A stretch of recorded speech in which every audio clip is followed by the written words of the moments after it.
Hey folks, welcome back to the Dice Tower with yours truly, Sam Healey. Today we're taking a look at Uwe Rosenberg's Tangram City. This is coming from Korea Board Games and Capstone Games, and it is a tile placement game with a few twists. So let's get down to the table and take a look, shall we?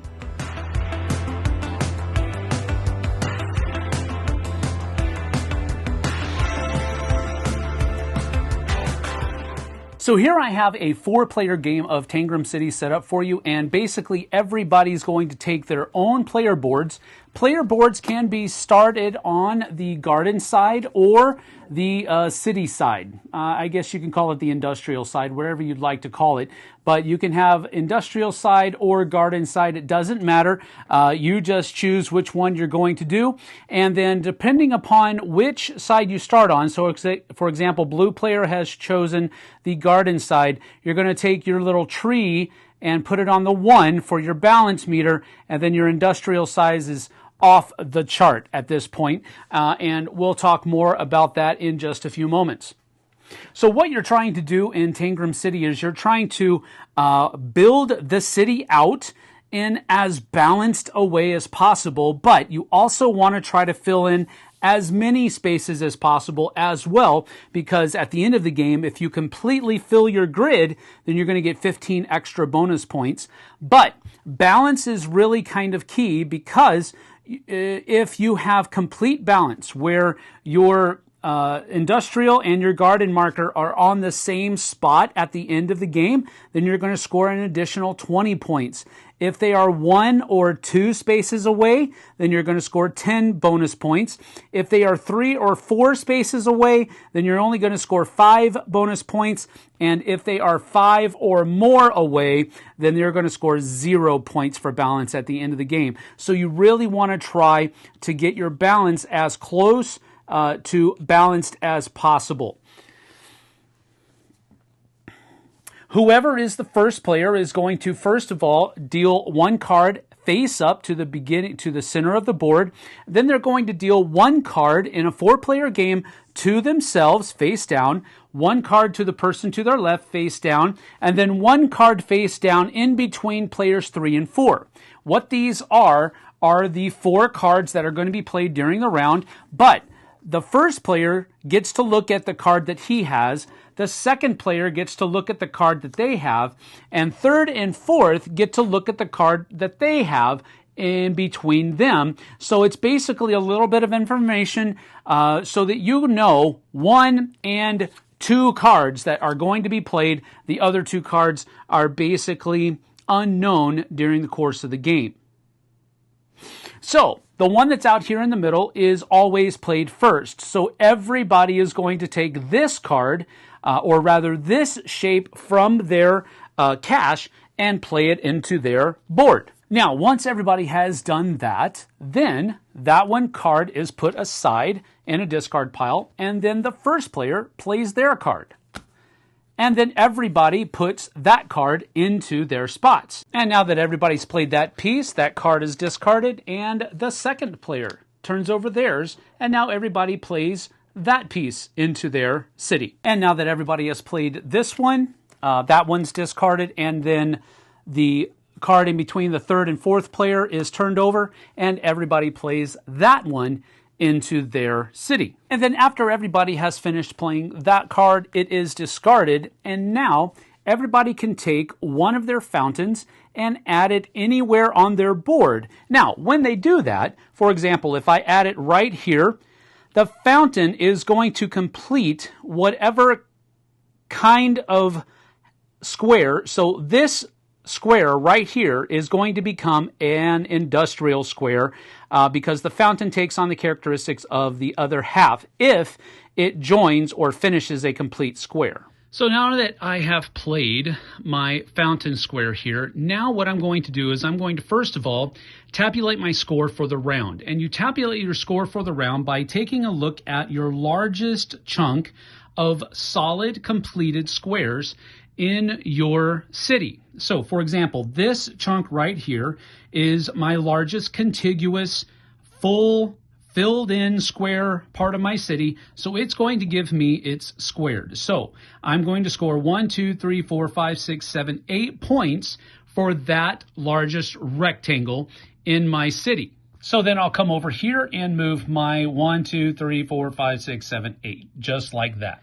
Then I'm going to gauge my balance. And so I look at the squares, the completed squares that are in my city, and I'm going to count the kind of terrain that it is. So for industrial, I have 1, 2, but then I have this one over here where my fountain went, so that's 1, 2, and 3. These other ones that are half filled don't count towards my balance right now. And this one that has half industrial and half garden also doesn't count for balance on either side. So right now, my industrial is 1, 2, and 3. So I'm going to take this and move it up to 3, just like that. Then my garden is 1, 2, 3, 4, 5. This one doesn't count, and this one doesn't count. So I take my tree and move it up to 5. And that is balance for the round. Balance doesn't get counted until the end of the game, not in between rounds. And now once everybody has finished tabulating both their balance and their points, we are then going to take the first player marker and move it over to the next person in clockwise order. Then you'll have one card dealt to them face down, one card dealt to the person next to them face down, and then one card in between third and fourth player, and then one card is also dealt into the middle just like that. And you continue playing this way until all of the cards run out of the deck. The last round of the game, there will only be 3 cards left, and all 3 of those cards are turned over face up in the middle of the table, and everybody simultaneously does those. At the end of that, you tabulate your balance, you tabulate your scores from your largest chunk of rectangle, just as normal, and then whoever has the most points is the winner.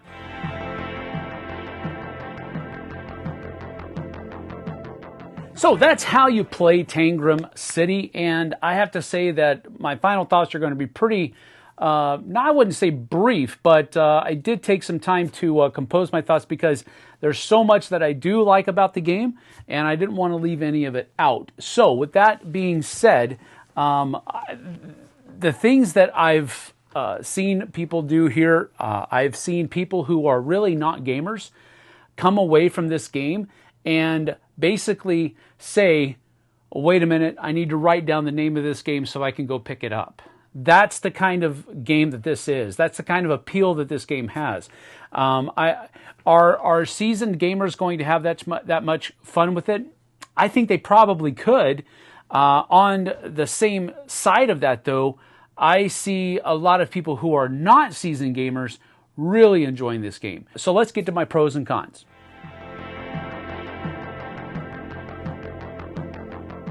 My first pro is that it has simple mechanisms. It's just that simple to state.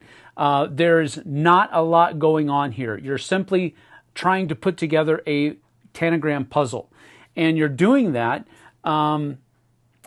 with a couple of really neat mechanisms. And it's basically a modified flip and play. So you flip over some cards at very specific times, and that's one of the cool things we'll talk about in just a few moments. But you're simply playing a piece, a tile that is a certain shape, and everybody's doing the same thing. So it has almost like a bingo mechanism going on, but which is very familiar. But you're just covering a grid with some strangely shaped pieces, and we're going to talk about that in a few moments as well. The other thing that I thought that was cool about the mechanisms employed here is that everybody has a little bit of information, but you don't have all of the information. Everybody knows that first card that's going to be flipped over, and everybody knows that first piece that they have to add to their grid, and then everybody has a little bit of information about one other piece that's going to have to be added. And I like that because it gives you some information so you can plan, but it doesn't give you all the information so that all of the answers are out there and readily available. So I like that some of that information is hidden. My second pro of the game is the balancing mechanism. And this one I wanted to talk about on its own because I think it gives purpose to the entire idea of tile laying and covering that grid. Without the balancing mechanism, that's all you're really doing. And there's no real purpose behind that. And it would be uninteresting for me if it were just laying those tiles out and trying to cover those grids. Having that balance in your city between industry and gardens, I think that's where a lot of the really good choices have to be made. And that's what keeps the tile laying and the Tangram shapes interesting, because without that, you're just covering a grid. That's all you're really doing, and it would become uninteresting in my opinion. My third pro of the game is scoring those rectangles and having that, trying to keep a large group of squares that are contiguous, filled-in squares, so that you have that foundation for scoring every single round. I think it provides that structure and foundational reward that you need to kind of keep it going. So you have that making it interesting for you, and then you also have trying to balance out where all of those different kinds of squares are going. Those two things keep the game interesting from the beginning to the end. So I think that was a great little touch, I guess you could say. You already had trying to keep the balance going, but on top of that, you also want to keep that foundation of your score going as well and moving upwards. So I just thought it was a great way how both of those things added interest to the main mechanism of just tile laying and grid coverage. So I like that a lot. My fourth pro of the game is the fact that they use Tangram shapes in this instead of what normally people have been using, just polyomino shapes. And I thought that was a great choice, in my opinion, because some of the mind-twisty shapes that are in this game and how they fit into your grid is really where that interest level just kind of gets locked in. And I really thought it was a great choice to use the Tangram shapes instead of the polyomino shapes, which probably would have been more readily recognized. But I think if you would have gone with polyomino shapes in this one, the interest level would not be nearly as high. It makes it different. It makes it unique. And I think it overall puts it in a little bit of an echelon above polyominoes in a game that would, in a similar game at least. So I just think it was a great choice to go with the Tangrams here, and that's why I wanted to mention it. Now, as far as cons are concerned, I have exactly 0 cons for this game. And that doesn't mean that it's a perfect game. It just means that I haven't run into a reason for anything to be mentioned as a con. I didn't mention artwork and graphic design because it wasn't really a huge bonus here, but it definitely is not a con. I enjoyed the artwork that was here, and I enjoyed the graphical design of the boards, of the scoreboard, of the cards, all of that kind of stuff. So there's nothing really outstanding to say about great design or graphic design or artwork, but there also isn't anything bad to say either, so it's not on my con list either. So I just don't have anything bad to say about this game.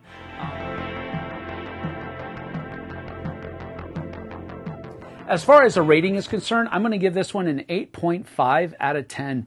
And the reason is because as far as family weight introductory games go, I think this is right at the top. As far as that genre of games is concerned, I think this is near perfection. So if I'm going with just that, I'm giving it a 9 out of 10, easily. But my personal score is going to be slightly lower than that because it's not necessarily going to be a game that I want to bring out to the table.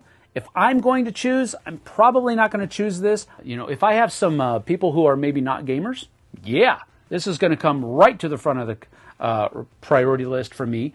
But for my personal taste, it's a little bit lower than that. So 8.5 out of 10. I really enjoyed this game a lot. I think if you haven't tried it, you should go out and give it a whirl. I think you might enjoy it a lot.